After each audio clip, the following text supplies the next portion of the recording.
The hum of the city buzzed through the glass walls of Channel 5 studios, towering above the skyline of Chicago. Outside, neon lights flickered against the darkened streets, and taxis zipped through the traffic, carrying people home after a long day. But inside the studio, Ethan Grant sat under the blinding stage lights, preparing for the most important interview of his career. At 38 years old, Ethan wasn't just an advocate. He was a force of nature as in the education world. A former public school teacher turned national nonprofit leader, he had spent the last decade fighting for better opportunities for students in underprivileged schools. His organization, Tomorrow's Scholars, had given out over $50 million in scholarships to students who had been written off by a system that never gave them a chance. He had walked through the halls of forgotten schools, spoken to students who felt invisible, and fought tirelessly to make sure every child had a shot at success. But tonight, he wasn't speaking in front of students or educators. Tonight, he was sitting across from Robert Lawson, the host of the Evening Spotlight, one of the most watched political talk shows in the country.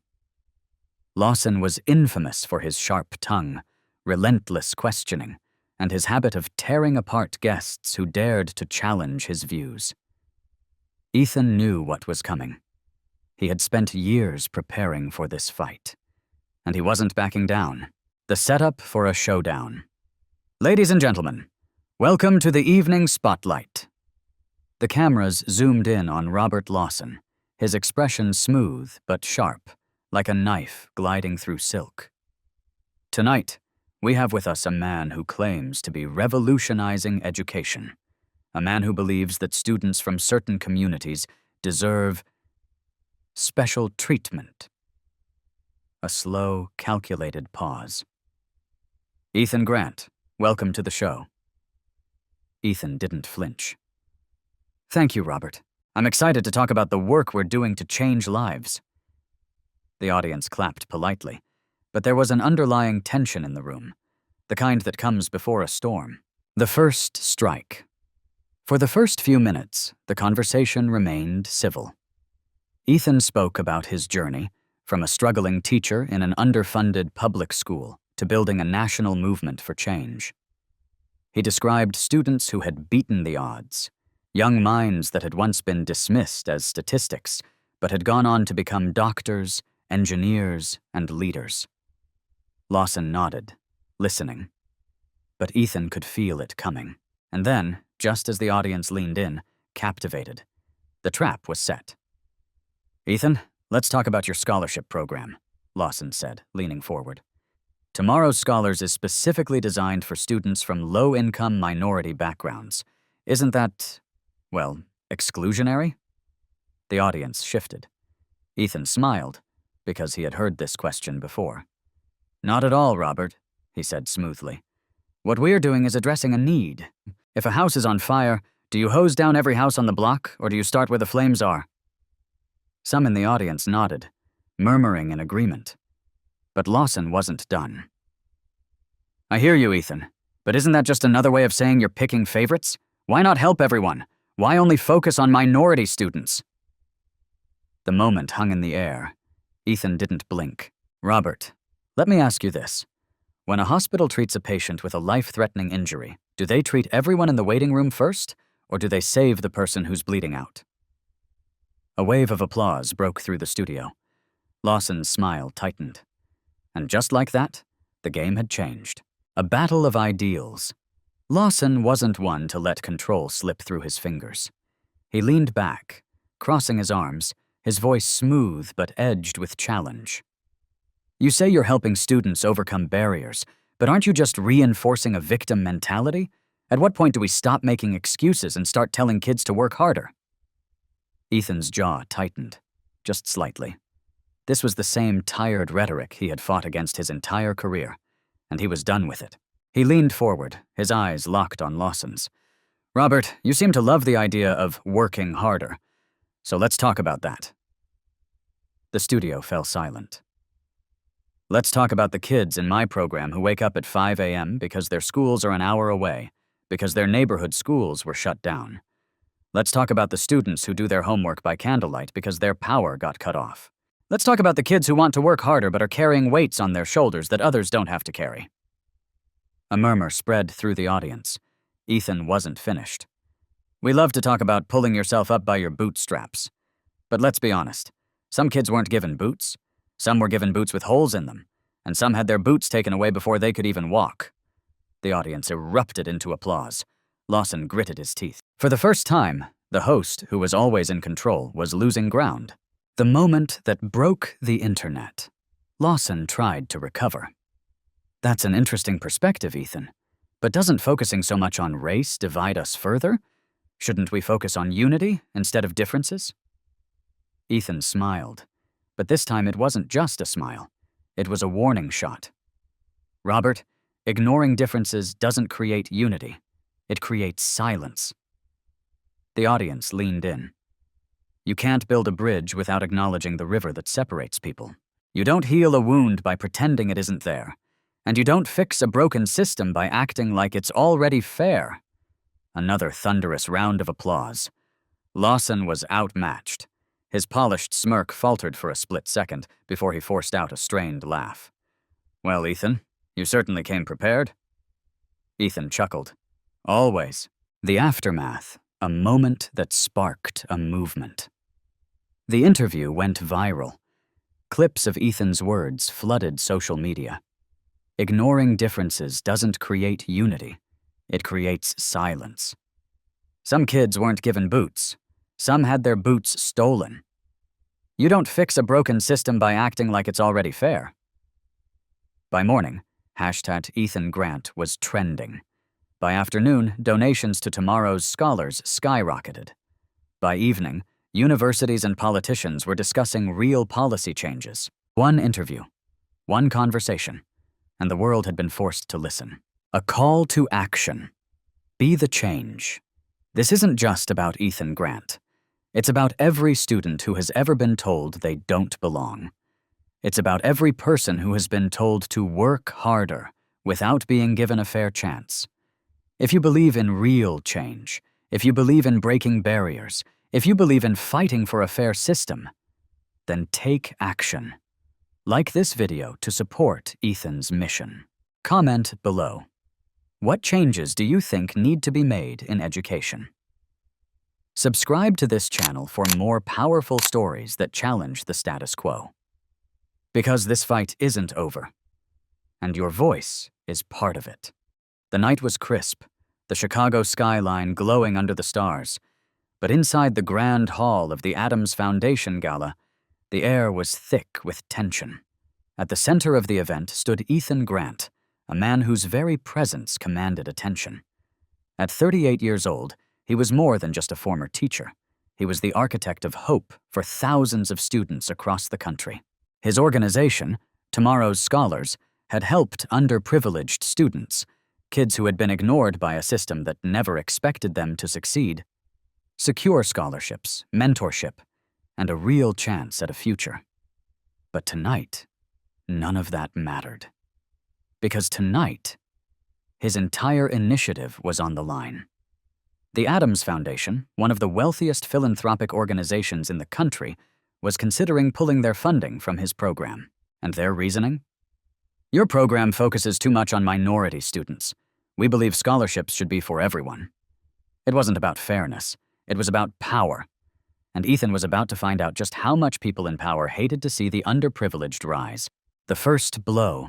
Ethan adjusted his tie, his face unreadable as he stood in the crowd of billionaires, politicians, and corporate executives. Across the room, Jonathan Adams, the chairman of the foundation, stood with a drink in hand, laughing among his colleagues. Ethan approached with careful, measured steps. "Jonathan," he said, his voice even but firm. Adams turned, his easy smile faltering for just a second before he covered it with feigned warmth. "Ethan, I was just talking about you. We were just discussing the future of your program." Ethan knew what that meant. They were deciding whether or not to let tomorrow's scholars survive. "That's good to hear, Jonathan," Ethan said, matching his polished tone. Because I have some things I'd like to discuss with you as well. Jonathan chuckled, but there was an edge to his amusement. Of course, but first let's grab a drink. No need to be so serious. But Ethan wasn't here to sip champagne and play along. Actually, Jonathan, I'd prefer we discuss it now. The smile dropped from Jonathan's face. The room grew quieter. Ethan could feel eyes turning toward them, because everyone loved a good confrontation. The attack on his mission. Jonathan exhaled through his nose, clearly annoyed that Ethan was refusing to wait like a polite guest. Look, Ethan, I know you're passionate about this program, but we have concerns. We've been reviewing the numbers, and quite frankly, your scholarships are disproportionately given to minority students. Don't you think that's a little unfair? There it was. The real reason behind the hesitation. Ethan had heard it before, but every time, it boiled his blood. Keeping his composure, he tilted his head.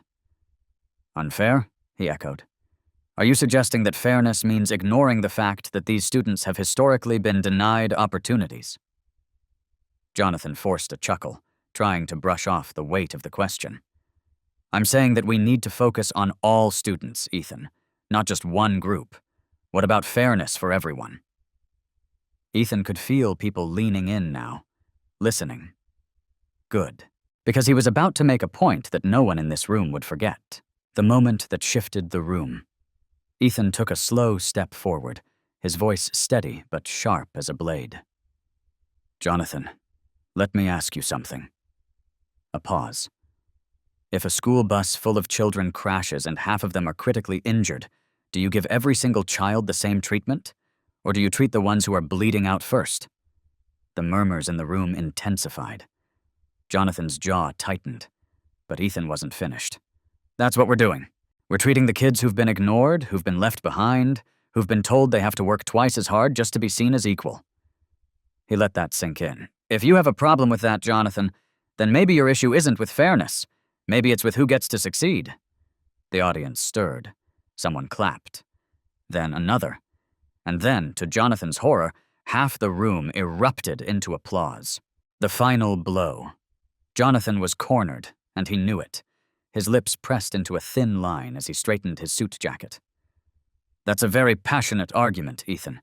But at the end of the day, this foundation has to make decisions that align with its broader mission. Ethan's eyes narrowed. And what mission is that? Keeping the same people in power? The applause grew louder. Jonathan swallowed, his composure cracking for just a second before he forced a tight smile. We'll be in touch. And with that, he turned on his heel and walked away. But Ethan knew. Jonathan had lost. Because the people in that room, the donors, the philanthropists, the media, had heard the truth. And truth had a way of spreading like wildfire. The aftermath, a victory won in the open. By the next morning, Ethan's confrontation had gone viral. The video had been captured by a reporter in the audience, and now it was all over social media. If a school bus crashes, do you treat the ones who need it most first, or ignore them for the sake of fairness? Ethan Grant takes on billionaire donors, exposes the truth about fairness in education. The fight for real equality isn't over. Within 24 hours, the Adams Foundation received tens of thousands of messages from people demanding they continue funding tomorrow's scholars. By the end of the week, they caved. They not only restored the funding, they doubled it. Because Ethan had made sure the whole world was watching, and they couldn't afford to be on the wrong side of history. A call to action. Be part of the change. Ethan. Grant didn't just win a debate that night. He proved that speaking up matters. That challenging the system matters. That fighting for those who have been ignored isn't just a choice, it's a responsibility. And now, it's your turn. If you believe that every student deserves a chance at success, like this video. Comment below. What do you think needs to change in our education system? Your voice matters. Subscribe for more stories that challenge the status quo and demand justice, because this fight isn't over. And your voice is part of it. The debate that shook the nation. The atmosphere inside Channel 7 studios crackled with anticipation. The stage lights burned bright, casting an intense glow on the two figures seated across from each other. The sleek glass table between them reflected the tension in the room. Tonight's episode of the Evening Spotlight was supposed to be a simple discussion on education reform, but anyone familiar with Robert Lawson, the show's notorious host, knew that was never the case. And Ethan Grant was ready. At 38 years old, he had become one of the most influential education reform advocates in the country. His program, Tomorrow's Scholars, had helped thousands of low-income students secure scholarships to scholarships, mentorship, and educational resources. He had walked into failing schools, sat across from students who had been told they'd never make it, and fought tooth and nail to give them a chance. But tonight, he wasn't sitting across from students. He was sitting across from a man who thrived on controversy. And Robert Lawson had one goal tonight: to tear him down. The battle begins. Ladies and gentlemen, welcome to the Evening Spotlight. Lawson's voice was smooth, polished, the kind of voice designed to manipulate an audience without them even realizing it. The cameras zoomed in, capturing his smirk as he turned toward Ethan. Tonight, we have with us a man who believes that students from certain communities deserve special treatment, a man who claims the education system is unfair. Ethan Grant, welcome. Ethan didn't flinch. Thank you, Robert. I'm here to talk about how we can create real opportunities for students who have been ignored for far too long. The audience clapped politely, but there was already an edge in the air. And then, just as expected, Lawson made his first move. The first strike. Ethan, let's get straight to it. Your program, Tomorrow's Scholars, provides scholarships specifically for minority students. Doesn't that sound exclusionary? The question hung in the air like bait. Ethan knew this tactic. It was a trap designed to make him seem like he was against equality rather than fighting for it. But he was ready. Robert, let me ask you something. Lawson blinked, thrown off by the immediate counterattacks. Ethan leaned forward. If a firefighter arrives at a burning house, do they spray water on every house in the neighborhood just to be fair? Or do they put out the fire that's actually happening? A murmur spread through the audience. Lawson's smirk twitched, but he wasn't done. The host tries to regain control. I see your point, Ethan, Lawson said, sitting back in his chair as if he were entertained. But let's be real. We live in a country where hard work is what separates success from failure. Why focus so much on barriers? Why not encourage students to work harder instead of making excuses? The audience reacted. Some with applause, others with uneasy shifting in their seats. Ethan's jaw tightened, but only for a second, because he had heard this too many times before. Hard work is important, Robert, but let's not pretend that every student starts from the same starting line. The studio fell silent. Ethan's voice was steady, but it carried weight. I've met kids who wake up at 4:30 a.m. to take 2 buses just to get to school. I've met kids who do homework by candlelight because their power was shut off. I've met kids who work jobs after school, not for pocket money, but to help their families afford rent. He paused, letting the reality sink in. We love to talk about pulling yourself up by your bootstraps, but how do you do that if you were never given boots in the first place? The audience erupted into applause. And for the first time, Lawson's smirk disappeared. The moment that broke the internet. Lawson leaned forward, his voice taking on a sharper edge. That's an emotional argument, Ethan. But let's talk about unity. Isn't it better to focus on what brings us together rather than what divides us? Wouldn't it be better if your program was open to everyone instead of targeting only certain groups? Ethan's expression didn't waver. Robert, unity doesn't mean ignoring reality. A pause. You can't build a bridge without acknowledging the river that separates people. You don't fix a broken system by pretending it's already fair. Another wave of applause. But Lawson still wasn't ready to lose. He leaned back, eyes gleaming, a predator going in for the kill. Let's cut through the feel-good speeches, Ethan. Your program is selective. Some would say it creates division instead of solving it. In fact, some might say it's just another form of modern-day segregation. Isn't that ironic? The audience gasped. Some people clapped, others looked visibly uncomfortable. For a split second, even the camera crew hesitated. But Ethan? He smiled, because now he wasn't just responding. He was about to end this. The final blow. "What's ironic, Robert?" Ethan said slowly, his voice cool, controlled, but edged with fire, "is that people love to talk about fairness when it's about lifting others up, but never when the system has already left them behind." The audience leaned in. Segregation was about exclusion, about keeping people out. What I'm doing is the opposite. I'm opening doors that were slammed shut for generations. The studio was silent. Lawson opened his mouth, but for the first time, nothing came out. Ethan leaned forward. "And you know what's really ironic?" A pause. "That when people like me try to fix these problems, we're accused of being divisive. But when the system created them in the first place, people like you just called it business as usual." The audience exploded. People stood up, clapping. Even members of the production crew were nodding.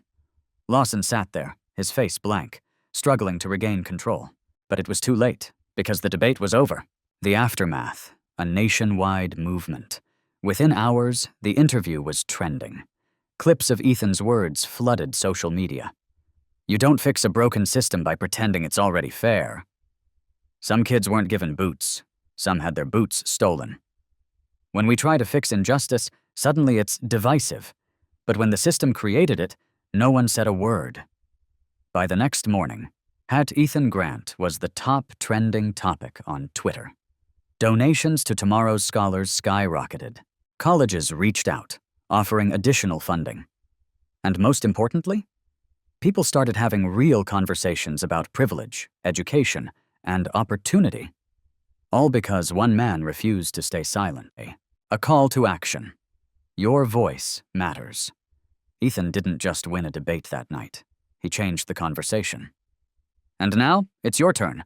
Like this video if you believe in equal education for all. Comment below. What do you think should change in our education system? Subscribe for more stories that challenge the status quo. Because this fight isn't over. And your voice is part of it. The battle for equal education.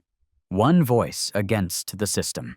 The night air was cool in Washington, D.C., but inside the grand marble halls of the Capitol, the atmosphere was anything but. The hearing room was packed. Politicians, activists, reporters, and students filled every seat. Television cameras stood ready, capturing every moment of what was about to unfold. At the center of it all sat Ethan Grant, 38 years old, a former schoolteacher turned education reform activist. For the past 10 years, he had fought for students who had been left behind by a broken education system. Kids who were brilliant but ignored, who had talent but no access, who had potential but no support. His program, Tomorrow's Scholars, had sent thousands of underprivileged students to college, giving them a chance the system had denied them. But today, that very program was under attack. Today, Ethan sat before a panel of lawmakers, many of whom wanted to see his program shut down. The reason? Because it focused on helping minority students. And in their eyes, that made it unfair. This wasn't just a hearing, it was a battle. And Ethan was fighting for more than just funding. He was fighting for every student who had ever been told they weren't good enough. The attack begins. The chairman, Senator Richard Caldwell, a man known for his strong opposition to affirmative action, leaned forward, his expression cold and rehearsed. "Mr. Grant, let's get straight to the point. Your organization, Tomorrow's Scholars, provides scholarships primarily for minority students. Wouldn't you agree that's exclusionary?" Ethan met his gaze, his hands steady on the table. "No, Senator, I wouldn't." A murmur rippled through the crowd. Caldwell raised an eyebrow, feigning surprise. "So, you don't think it's unfair to provide resources to only certain groups of students?" Ethan's heart pounded, but his voice remained calm and unwavering. "Senator, let me ask you something. A pause. If a hospital has 10 patients and 5 of them have life-threatening injuries, should the doctors treat everyone the same? Or should they focus on saving the ones who need it most? The audience shifted, a few nodding in agreement. Caldwell's jaw tightened, but before he could respond, another senator, Margaret Ellis, a strong supporter of Ethan's work, interjected. Mr. Grant, can you clarify why your program specifically targets underserved students? Ethan took a deep breath, knowing this was his moment. The reality of the system. Because they have been ignored for generations, Senator. The room fell silent. I have walked through schools with crumbling ceilings. I have met students who share one textbook with 5 classmates. I have seen kids who are as brilliant as anyone else, but have been told that college isn't for people like them. His voice grew stronger. This isn't about preference. This is about correcting a wrong, about giving these students the same opportunities that wealthier schools have had for decades. A slow wave of applause started in the back of the room, but Caldwell wasn't done. He leaned forward, his voice sharp. That's a nice speech, Mr. Grant, but what do you say to the hard-working students who don't qualify for your program? The ones who feel left out? Ethan's hands clenched into fists beneath the table. This argument again. He looked directly at Caldwell, his voice turning sharp as steel. Senator, let's be honest. No one complained about fairness when minority students were the ones being excluded. No one called it unfair when certain schools got more funding, more resources, and better teachers while others were left to rot. Another murmur rippled through the room. Ethan leaned in. This isn't about fairness, it's about power. And some people don't like seeing that power being shared. The applause grew louder. Caldwell's face turned red, but before he could respond, Ethan stood up. The emotional climax. The testimony that changed everything. I want to tell you a story. The room went still. Ethan's voice softened, but the emotion behind it was raw. A few years ago, I met a student named Marcus. He was one of the smartest kids I'd ever met, but he didn't have access to SAT prep courses, couldn't afford a tutor, and went to a school that barely had enough teachers.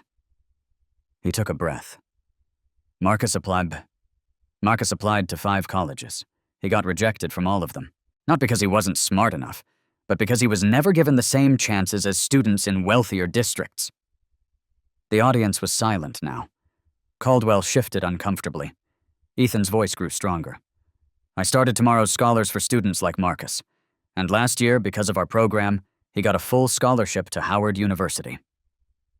A pause. So, when you sit here and ask me why my program exists, I ask you, why did it take this long for someone to fix the problem in the first place?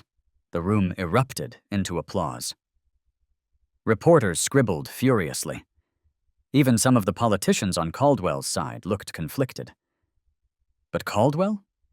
He looked defeated. He muttered something under his breath, but Ethan didn't care. Because he had already won. The aftermath. A movement begins. Within hours, the testimony went viral. This isn't about fairness, it's about power. No one complained about fairness when minority students were the ones being excluded. If a house is on fire, do you water the whole neighborhood? Or do you put out the flames? By the next morning, #EthanGrant was trending. News outlets covered the hearing. Colleges pledged new scholarships for underserved students. Celebrities and public figures voiced their support. But most importantly, students who had been ignored finally felt seen. And Ethan? He wasn't stopping. Because this wasn't the end. This was just the beginning of a revolution, a call to action. Stand up for what's right. Ethan Grant stood up against a system that was built to keep people down. And he won. But this fight isn't just his. If you believe every student deserves a chance, like this video, comment below, what do you think needs to change in our education system? Subscribe for more stories that challenge the status quo. The lights inside the Grand Senate hearing chamber shone brightly, casting an unrelenting glow over the polished mahogany table where Ethan Grant sat, his hands folded, his expression composed but intense. A row of politicians stared down at him, their expressions ranging from polite disinterest to open hostility. Behind him, a sea of spectators filled the chamber, reporters with their cameras rolling, students clutching notebooks, activists waiting for a spark that could ignite change. Ethan knew what this moment meant. It wasn't just another hearing. It wasn't just another policy debate. It was a battle for the future of education in America. And he was sitting in the lion's den. At 38 years old, Ethan had dedicated his life to education reform, fighting for students who had been failed by the system. His organization, Tomorrow's Scholars, had given thousands of underprivileged students a chance at college, a shot at success, a hope they were never supposed to have. But today, his work was under attack. The government was considering defunding his program, accusing it of being too focused on minority students, claiming it was divisive, that it promoted special treatment instead of equality. And sitting across from him, leading this charge, was Senator Richard Caldwell, a man who had spent years blocking educational reforms that aimed to help underserved students. This was it, a fight that would determine not just the fate of tomorrow's scholars, but the fate of thousands of students depending on it. And Ethan? He wasn't backing down. The first strike. Caldwell cleared his throat, adjusting his microphone, his expression smooth but smug. "Mr. Grant, let's get straight to the point." His voice was calculated, dripping with the false politeness of a man who thought he had already won. "Your program, Tomorrow's Scholars, is designed specifically for low-income minority students. Don't you think that's unfair?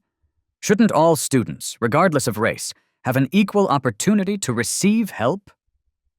The question hung in the air, baiting him, waiting for a stumble. Ethan didn't blink. He had been waiting for this. Slowly, he leaned forward, his voice steady. "Senator, let me ask you something." A pause. "If a school bus crashes and 5 of the students inside are critically injured, do you treat all the students the same? Or do you focus on the ones who are bleeding out?" The audience stirred, murmurs spreading through the chamber. Caldwell's smirk tightened, but Ethan wasn't finished. "That's what we're doing. We're helping the students who have been ignored, underfunded, and left behind. We're not taking anything away from anyone else. We're simply making sure these kids get a fair chance." The crowd erupted in quiet applause, but Caldwell leaned back, undeterred. "A powerful analogy, Mr. Grant," he said, his tone slick, practiced. "But shouldn't we be focusing on unity rather than division? Shouldn't we be creating programs that help everyone instead of prioritizing certain groups?" There it was, the same argument Ethan had heard for years, and he was done playing defense. The emotional climax, the story that changed everything. Ethan took a deep breath. He knew logic alone wouldn't win this battle. So he reached for something stronger. The truth. "Senator, I want to tell you a story." The chamber fell silent. The audience leaned in. Even Caldwell narrowed his eyes, sensing a shift. 3 years ago, I met a student named Jordan." Ethan's voice softened, but the intensity in his eyes grew sharper. Jordan was one of the brightest kids I'd ever met. He had a mind built for engineering. He could take apart a radio and rebuild it from scratch before he was 10 years old. But Jordan didn't go to a school with a robotics program. He didn't have access to AP courses. A pause. Because his school didn't have them. A quiet gasp rippled through the audience. Jordan had dreams of becoming an aerospace engineer. But when it came time for SAT prep, he couldn't afford a tutor. His school didn't offer test prep courses. The only thing he could do was go online and try to teach himself. Ethan's fingers clenched slightly on the table. Meanwhile, across town, another school, one with higher funding, better resources, had an entire SAT preparation program. Those students didn't have to worry about learning on their own. His eyes locked onto Caldwell's. Jordan didn't get into his dream school, but the students from the other school did. The audience was silent now, hanging on to every word. So when you ask me if my program is unfair, I ask you, where was this outrage when kids like Jordan were being left behind? Why didn't I see anyone calling for unity when those students were being shut out of opportunities? A reporter in the audience dropped his pen. A woman in the second row wiped her eyes. Caldwell shifted in his seat. And Ethan? He wasn't done. Jordan was brilliant, but brilliance wasn't enough, because he didn't have the same access, the same opportunities, the same chances. A long, heavy pause. That's why Tomorrow's Scholars exists, to give kids like Jordan the tools they should have had all along. The crowd exploded into applause. Caldwell paled. The cameras zoomed in on Ethan's face. And in that moment, the world finally saw the truth. The aftermath. A nationwide movement. The next morning, Ethan Grant's testimony was everywhere. Where was the outrage when kids like Jordan were being left behind? You can't fix a broken system by pretending it's already fair. This isn't about division. It's about giving everyone the same chance. By the end of the week, the government withdrew its attempt to defund Tomorrow's Scholars. Private donors stepped up, pledging millions to expand the program.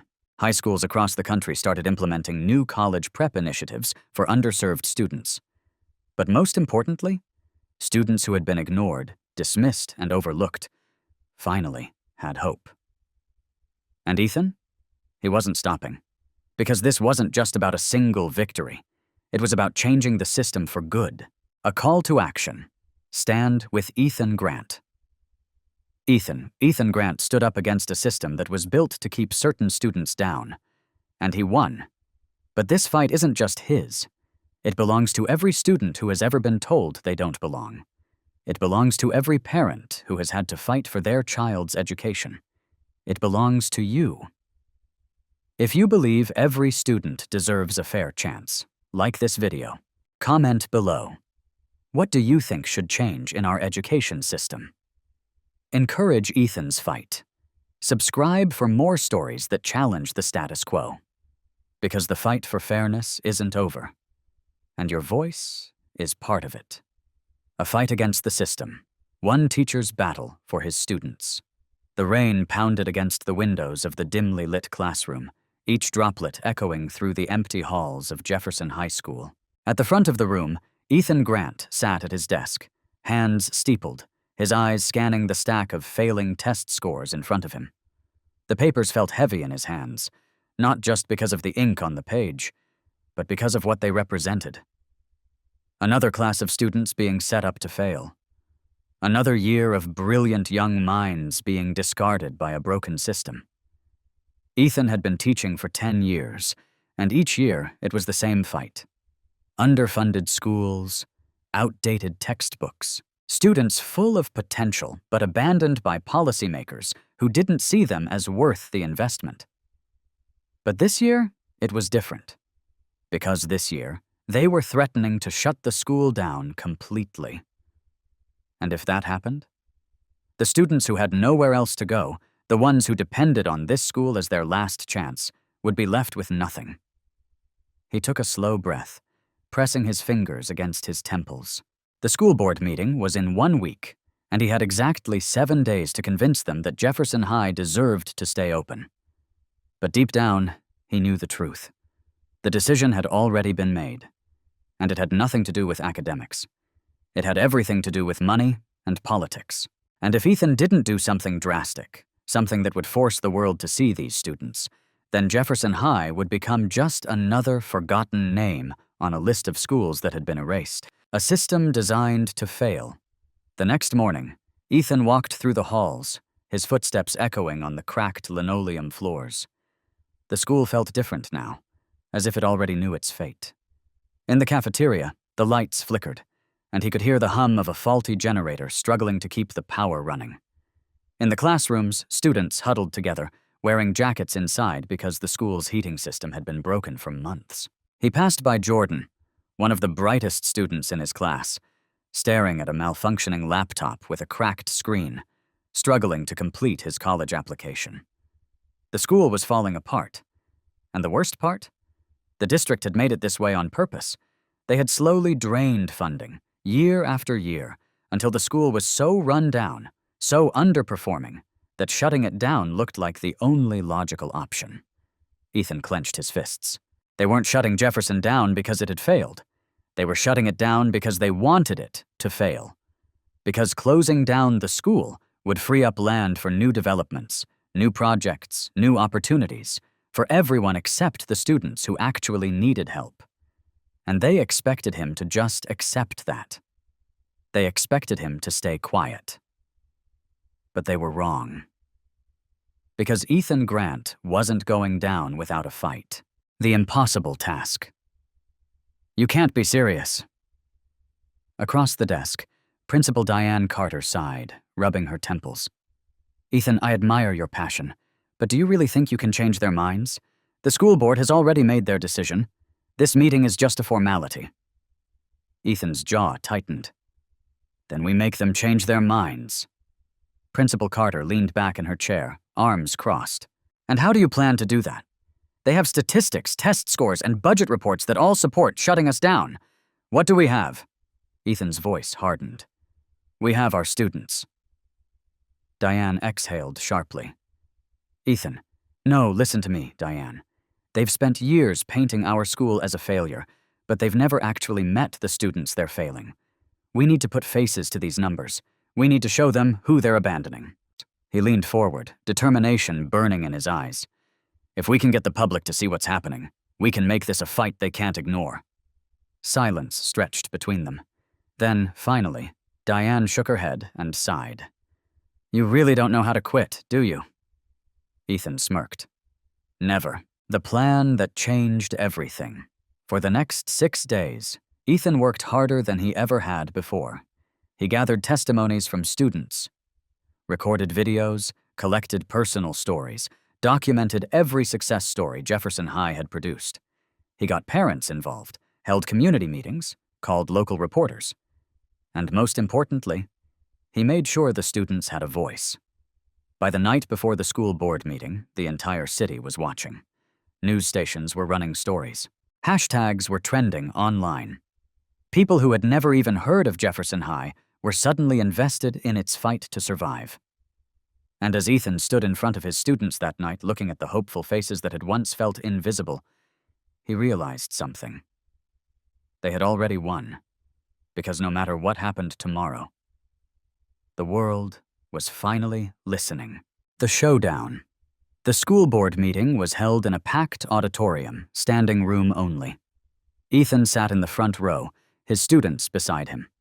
At the podium, Senator Caldwell, one of the biggest supporters of closing Jefferson High, adjusted his tie, glancing at the cameras before beginning. This decision is not easy, but we must be responsible with taxpayer dollars. We cannot continue to fund failing schools. He gestured toward a PowerPoint slide filled with statistics, test scores, graduation rates, budget cuts, all twisted to justify shutting the school down. Ethan's fingers tightened on his chair. Then it was his turn. He stepped up to the podium, heart pounding, the faces of his students watching him with hope. He took a breath, and he spoke the truth. Jefferson High didn't fail. It was set up to fail. Murmurs spread through the audience. Caldwell shifted uncomfortably. For years, this school has been stripped of its resources, its funding, and its opportunities. You want to know why our test scores are low? It's because we're expected to compete without the tools we need to succeed. His voice rose. You say this school is a waste of taxpayer money, but let me ask you, where was this concern when you cut our funding? When you ignored our broken infrastructure? When you let our students struggle while other schools flourished? Applause erupted from the audience. Caldwell's face turned red. Ethan looked him in the eye. We are not asking for favors. We are demanding fairness. We are demanding the chance that every student deserves. And if you truly believe in education, you will not turn your back on us. The applause grew louder, cheers echoing through the room. And in that moment, Caldwell knew he had lost. The victory that inspired a movement. By the next morning, the news was everywhere. Jefferson High had won. The school board reversed their decision. The district pledged funding for repairs and new resources. And most importantly, other struggling schools across the country saw what was possible when people refused to stay silent. Ethan Grant had fought for his students, and he had won. But this wasn't just his fight. It was ours. A call to action. Fight for the future. Like this video if you believe every student deserves a chance. Comment below. What changes do you think need to happen in our education system? Subscribe for more stories of people who refuse to back down. Because education is worth fighting for. And your voice is part of the battle. The breaking point. A teacher's fight against corruption. The cold fluorescent lights flickered above the nearly empty staff lounge at Brookside High School, casting long shadows across the cracked tile floor. Ethan Grant sat at the worn-out table, staring at the thick envelope in front of him. His fingers trembled slightly as he opened it, already knowing what was inside. It was a termination letter. After 10 years of teaching, of fighting for his students, of demanding better resources, fair treatment, and real opportunities, this was how it ended. He had been warned by the principal, by the school board, even by some of his own colleagues. Ethan, stop making trouble. You're pushing too hard. The system is what it is. If you keep this up, they'll find a way to get rid of you. And now they had. A war against the system. Ethan clenched his jaw, his mind racing. He had known for months that something was wrong.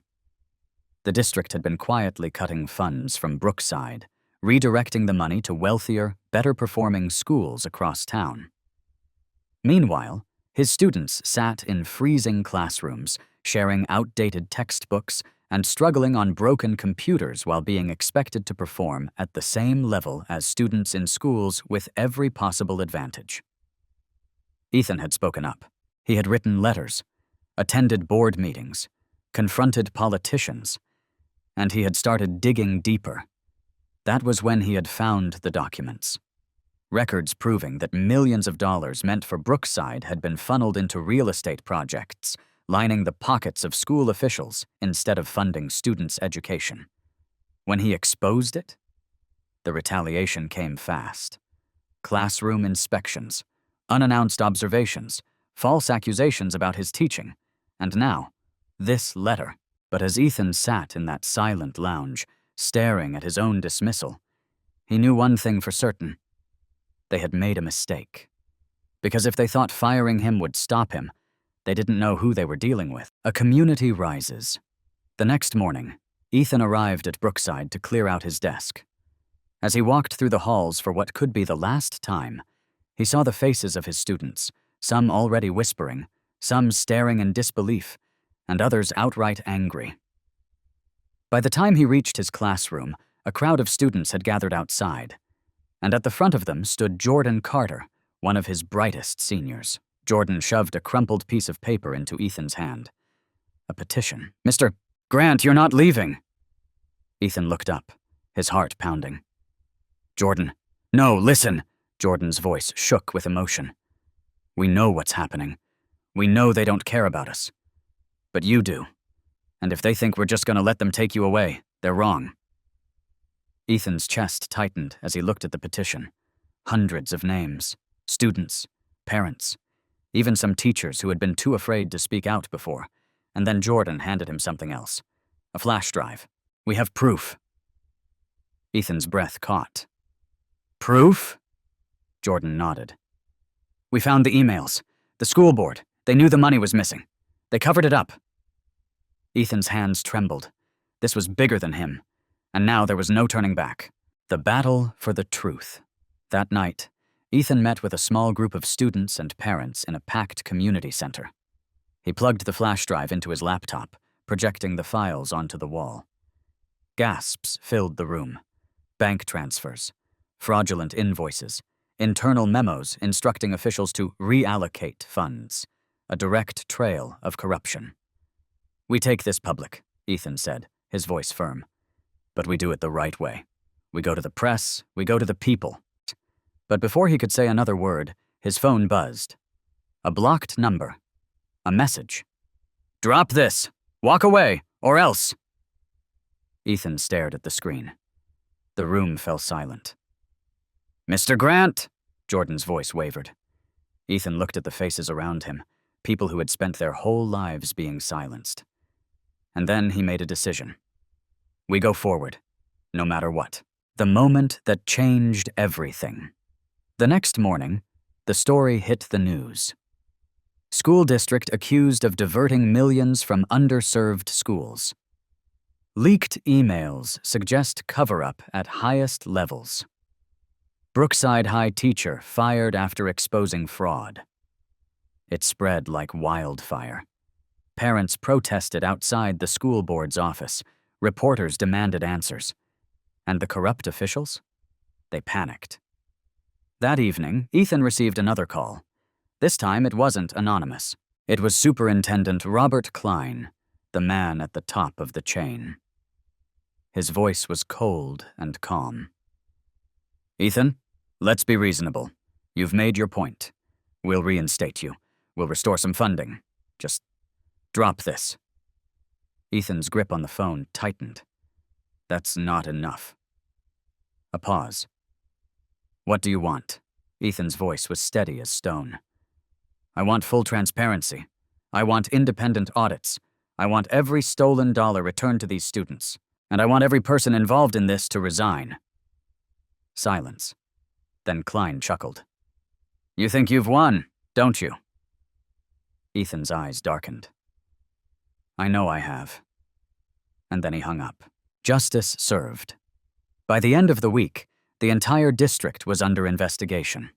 2 board members resigned. The superintendent was placed on leave. Millions of dollars were allocated back to the schools that had been stolen from.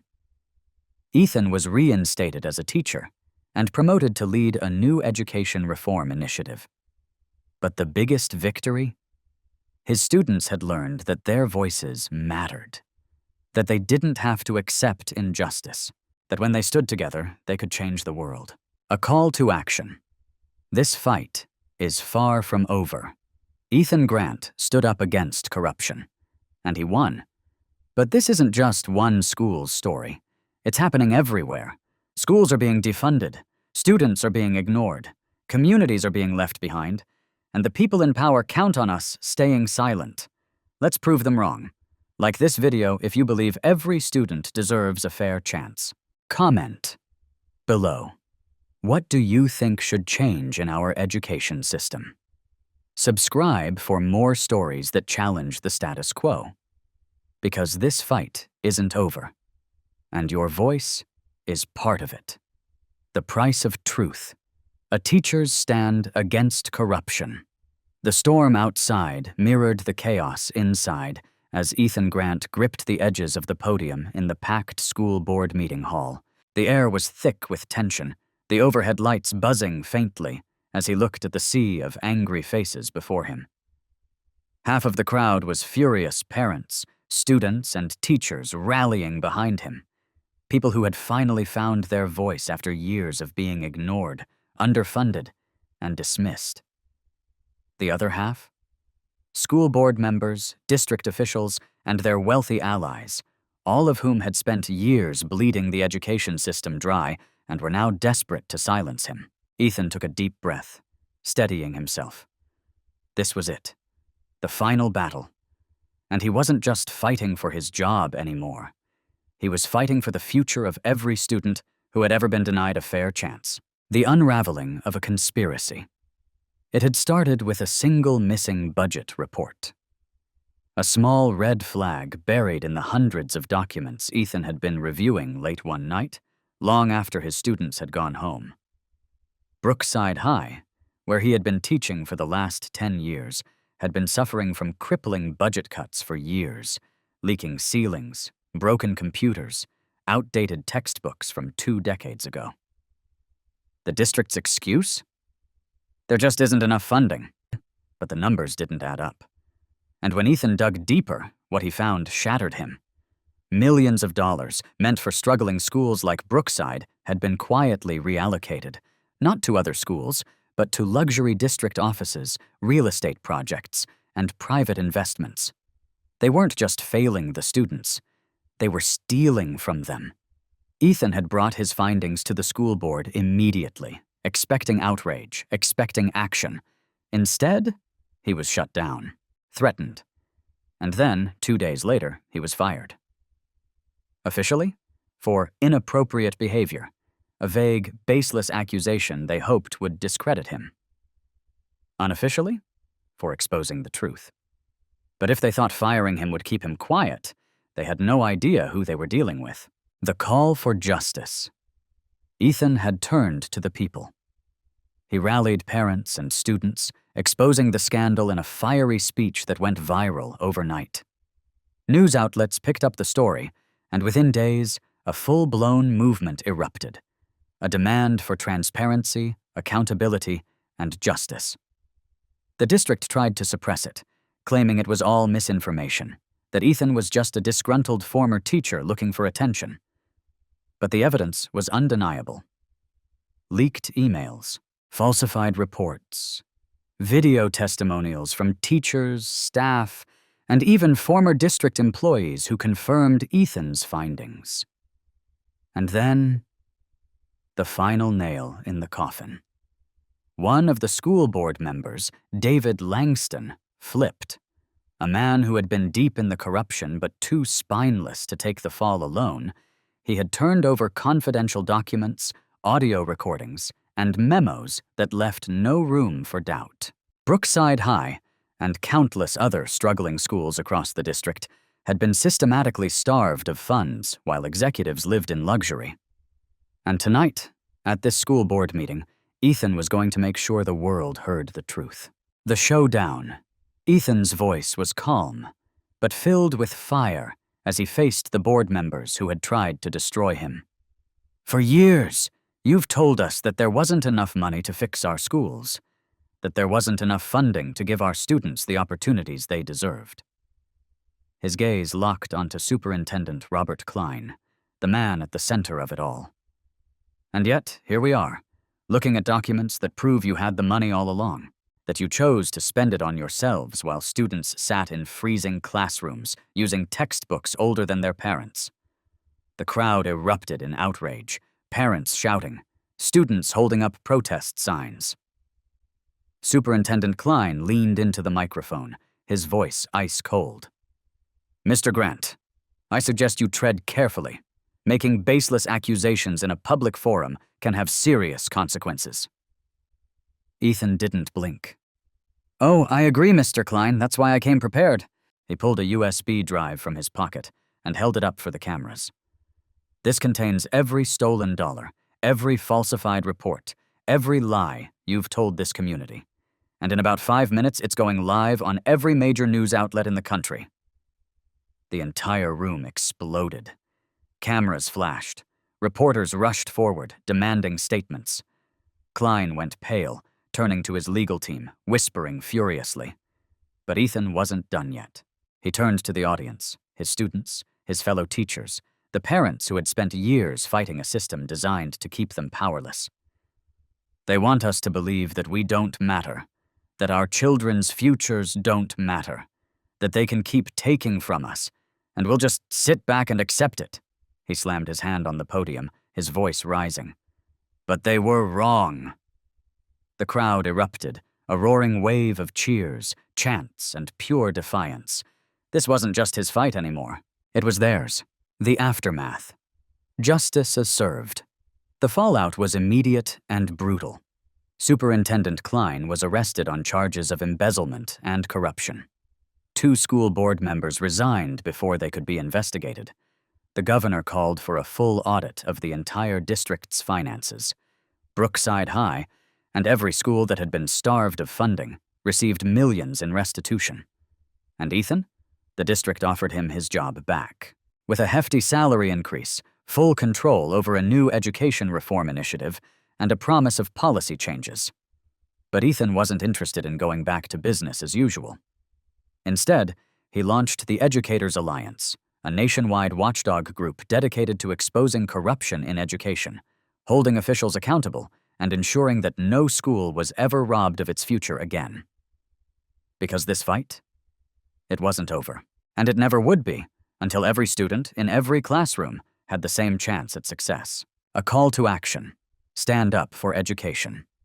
Ethan Grant stood up against corruption, and he won.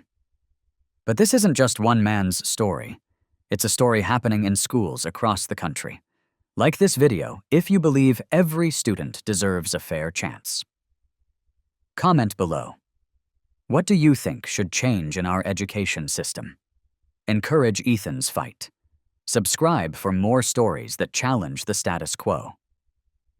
Because the fight for fairness isn't over, and your voice is part of it. The relentless fight, a teacher's stand against corruption. The city lights flickered against the cold courtroom windows, casting a pale glow over Ethan Grant's tired face. The air inside the courtroom was heavy with tension, the kind that made people hold their breath, waiting for something to explode.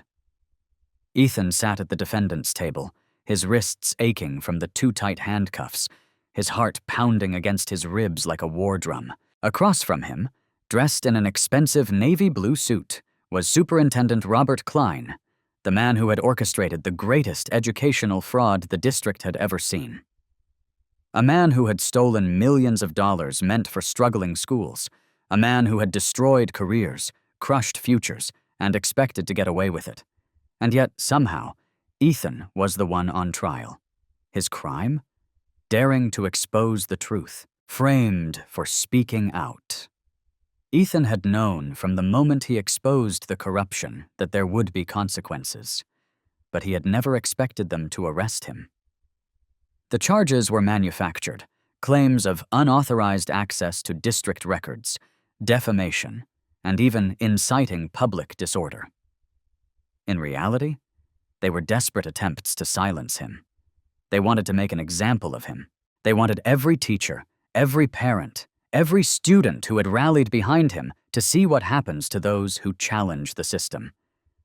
But they had underestimated him, because Ethan wasn't giving up. The trial begins. The judge entered, his expression unreadable. The gallery was filled with reporters, students, and parents who had come to witness this battle for justice. The prosecutor stood, adjusting his tie. Your Honor, the defendant, Mr. Ethan Grant, is accused of illegally accessing classified documents, fabricating false accusations, and causing mass disruption within the school district. Ethan clenched his jaw. They were twisting the truth into a weapon. He had not hacked any records. He had not lied. He had revealed the truth. And for that, they wanted to destroy him. His lawyer, Sarah Miller, rose. Your Honor, my client did not commit any crimes. He uncovered evidence of corruption, evidence that the prosecution is conveniently ignoring. The judge raised an eyebrow. And where is this evidence? A long pause. Because Ethan's evidence? It had disappeared. The files, the documents that proved everything, had been wiped from the servers overnight. Gone. Just like that. A perfectly executed cover-up. And without that proof, it was his word against theirs. A shocking betrayal. Ethan's heart sank. He had been so careful. He had backed up everything, made copies, ensured the files were protected. But someone inside his own team had turned against him. Someone had sold him out. And that's when he saw him. David Langston. A former board member. A whistleblower. Or so Ethan had thought. Langston had been the one who handed over the first set of evidence. The one who had sworn he wanted justice. But now he sat on the prosecution's side, refusing to meet Ethan's eyes. A traitor. Ethan's chest burned with anger. They had gotten to him. Threatened him. Bribed him. Whatever it was, Langston had flipped. And now Ethan was alone, or so he thought. A community fights back. Just as the prosecution prepared to seal Ethan's fate, the courtroom doors burst open. A flood of students, parents, teachers, hundreds of people stormed in. At the front, holding up a laptop, was Jordan Carter, one of Ethan's former students. Your Honor, Jordan's voice rang through the courtroom. We have the proof. A gasp rippled through the room. Ethan's eyes widened. How? How had they gotten the files back? Jordan set the laptop on the table, turning the screen to the judge. Mr. Grant made copies of the files, but when they were erased, we found something he missed. The judge leaned in as the screen displayed a hidden backup drive, one even Ethan had forgotten about. Emails, bank transfers, proof of every stolen dollar, every corrupt deal, every lie. Klein's face turned deathly pale. The entire courtroom erupted. The judge banged his gavel, demanding order. But it was too late. The truth had been set free. The verdict. The trial turned on its head. The charges against Ethan? Dropped immediately. Superintendent Klein? Arrested on corruption charges. The school board? Dismantled, with multiple resignations. The stolen money? Returned to the schools that had suffered. Ethan walked out of the courthouse a free man, his students and supporters cheering his name. But he wasn't just free. He had won. Not just for himself, but for every teacher, every student, every parent who had been ignored. Because this fight was never just about him. A new beginning. Months later, Ethan stood in front of a brand new school building, one funded by the returned money, now dedicated to serving the students who had been left behind for too long. And next to him, Jordan, holding his college acceptance letter, a future that had once seemed impossible. Ethan smiled, his heart full. They had tried to break him. They had tried to silence him. But in the end, he had made them listen. A call to action. Stand up for justice. Ethan Grant stood up against corruption. And he won. But this isn't just his fight. It's our fight. Like this video, if you believe every student deserves justice. Comment below. What do you think needs to change in our education system? Let's talk about it. Subscribe for more stories about people who refuse to stay silent. Because this fight is far from over. And your voice is part of it. The victory that changed everything. A teacher's legacy. The roar of the crowd outside the newly rebuilt Brookside High filled the air, a sound that sent chills down Ethan Grant's spine. It had been a long road, a battle that had nearly cost him everything, his career, his reputation, even his freedom. But now, standing before thousands of students, parents, teachers, and supporters, he knew that every sacrifice had been worth it. Because this was the future they had fought for, a hard-won fight for justice. 1 year ago, Brookside High had been on the brink of collapse. Its funding had been drained by corrupt officials. Its students had been forgotten. Its teachers had been pushed to the breaking point. Ethan had tried to expose the truth and had been punished for it. Fired, framed, arrested. But instead of giving up, he had done what no one expected. He had kept fighting. And in the end, the corrupt school board members were removed. The stolen funds were returned. New policies were enacted to prevent future abuse. And schools like Brookside received the funding they had deserved all along. This wasn't just a win for Brookside. It was a win for every forgotten student, every silenced teacher, every community that had been ignored for too long. The moment that defined a movement. Ethan stood at the newly built school entrance, microphone in hand, looking out at the faces of those who had stood with him. Students, parents, teachers, activists, the people who had refused to back down. 1 year ago, they told us this school had no future. His voice echoed through the massive crowd. They told us there wasn't enough money, that there wasn't enough hope. A wave of silence rippled through the audience. But they were wrong. The crowd erupted into cheers. Ethan's throat tightened with emotion. He had spent so many nights wondering if this moment would ever come, wondering if the system was too big, too powerful, too corrupt to change. But as he looked at the students now stepping into a school that had been saved, he realized something. The system had never been stronger than the people. It had only been stronger when the people were silent. The students who proved them wrong. At the front of the crowd stood Jordan Carter, the student who had once feared his dreams were impossible. Now, he stood tall, holding a college acceptance letter from Harvard University. Ethan motioned him forward. "Jordan, come here." The young man hesitated, then stepped onto the stage, gripping the microphone with shaking hands. "This school was supposed to close." His voice cracked with emotion. "They said we weren't worth saving." He turned to Ethan, his eyes shining with determination. "But because of you, Mr. Grant, we proved them wrong." The applause was deafening. Ethan clapped Jordan on the back, pride swelling in his chest, because this was what it had always been about. Not just saving a school, but saving futures, a legacy that will never be silenced. In the months that followed, Ethan took his fight national. He founded the Educators Alliance, a watchdog group that exposed corruption in school districts across the country, fought for better funding in underserved schools, provided legal aid to teachers facing retaliation for speaking out. And most importantly, he made sure no teacher or student would ever have to stand alone again. A lesson for the world: the fight is never over. As Ethan looked out at the sea of people who had once felt powerless, he knew the truth. This wasn't just about education. This was about life.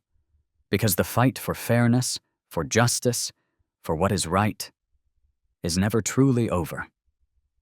There will always be people in power who try to silence you. There will always be those who say the system can't change. And they win when good people stay quiet.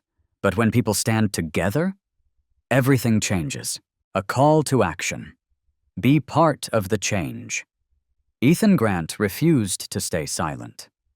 He stood up for his students, and he won. But this isn't just his fight. It's yours, too. Like this video if you believe every student deserves a fair chance.